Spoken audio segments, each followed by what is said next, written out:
एक अतिशय अनोखा आणि महत्त्वाचा निर्णय एका ग्रामपंचायतीने घेतला आहे, ज्यामुळे जिल्हा परिषद शाळांमधील पटसंख्या वाढण्यास नक्कीच मदत होईल। भातकुली तालुक्यातील सायत ग्रामपंचायतीने जिल्हा परिषद शाळेतील विद्यार्थ्यांची संख्या वाढवण्याकरिता एक महत्त्वपूर्ण ठराव मंजूर केला आहे।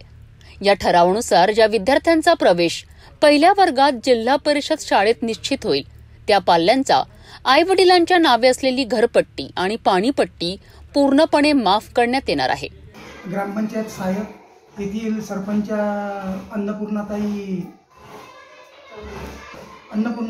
मानकर यांनी पहिल्या वर्गात जर विद्यार्थी दाखल करायचा असेल आणि त्यांच्यासाठी त्यांच्या घराची घरपट्टी व पाणीपट्टी हा कर त्यांना माफ करणार आहे।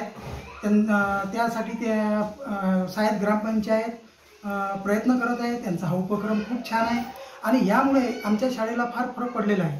5 विद्यार्थी पहिलीत होते, आता आमचे 10 होत आहे आणि पुढच्या वर्षी सुद्धा आमचा विद्यार्थी पटावर पट वाढला जाईल आणि जिल्हा परिषदच्या तशाही शाळेचा पट घसरत आहे आणि हा एक अभिनवपूर्ण उपक्रम ग्रामपंचायत सायत यांनी घेतला, त्याबद्दल मी त्यांचे स्वागत करतो। असेच उपक्रम राबवावे अशी अपेक्षा करतो। तशीच या शाळेची दुरुस्ती सुद्धा ग्रामपंचायत करत आहे। ग्रामपंचायतची खूप आम्हाला सहकार्य आहे। या गावाच्या सौ अन्नपूर्णाताई मानकर या सरपंच आहेत आणि यांनी हा निर्णय घेऊन एक नवीन दिशा जिल्हा परिषद शाळेला दाखवलेली आहे। सायत ग्रामपंचायतीच्या या निर्णयामुळे जिल्हा परिषद शाळेत पटसंख्या वाढवण्यास मदत होईल, असा विश्वास सरपंच व्यक्त करीत आहेत।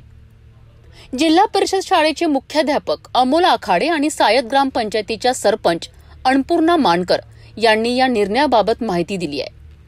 आमच्या ग्रामपंचायतीनं असा निर्णय घेतला की पाणीपट्टी घरपट्टी माफ करण्याचा निर्णय घेतला आहे।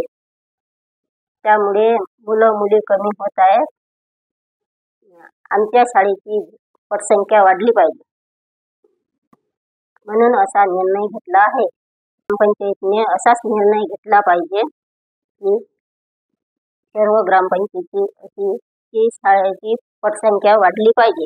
सायत ग्रामपंचायतीचा हा निर्णय निश्चितच कौतुकास्पद आहे। अशा प्रकारच्या योजना इतर स्थानिक स्वराज्य संस्थांनी राबविल्यास जिल्हा परिषद शाळांचे सक्षमीकरण होऊन ग्रामीण भागातील शिक्षणाला बळ मिळेल।